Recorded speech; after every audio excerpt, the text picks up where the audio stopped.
Ko'ryapsanmi udardi? Yaxmalik qilaman deb urganimda. Ozgina to'palag'im bo'ldi. To'palag'im bo'ldi, bir 30 ta 40 tasi ushab olibdi meni. Yo'limni to'sib. Yomon qildim ular. Nima qildingiz? Bir o'rnimda tursam 15 tasi yerda yotib, qolgani qochib ketdi. Ana o'rtoqlar aytishga uzoqdan kuzatib turdik. Hammasini urib qo'ydingiz dedi. Chaqil ustida shunaqa fe'lim bor.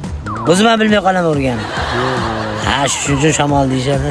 25 yil, hozir 25 yil o'qidim. Karate, kung fu, rukopashniy bo'y. Hammasini o'qidim. 3-4tasi kelibdi, uzr so'raganlar.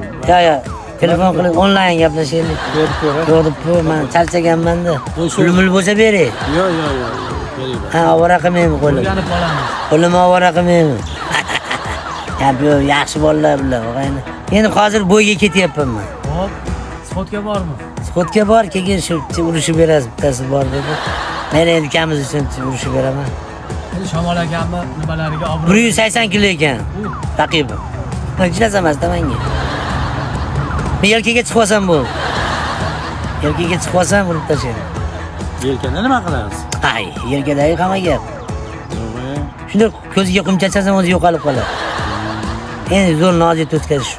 Bir siqim qilib olaman nima endi. Shamol aka chap qo'lingizni kuchli deyishadi. O'shancha tez dam oldiryapman. Tashla qilib qo'lim dam oladi. Dam oladi. Bir kun dam olmasa qiyin. O'zimga ham bo'ysimay qoladi ba'zi.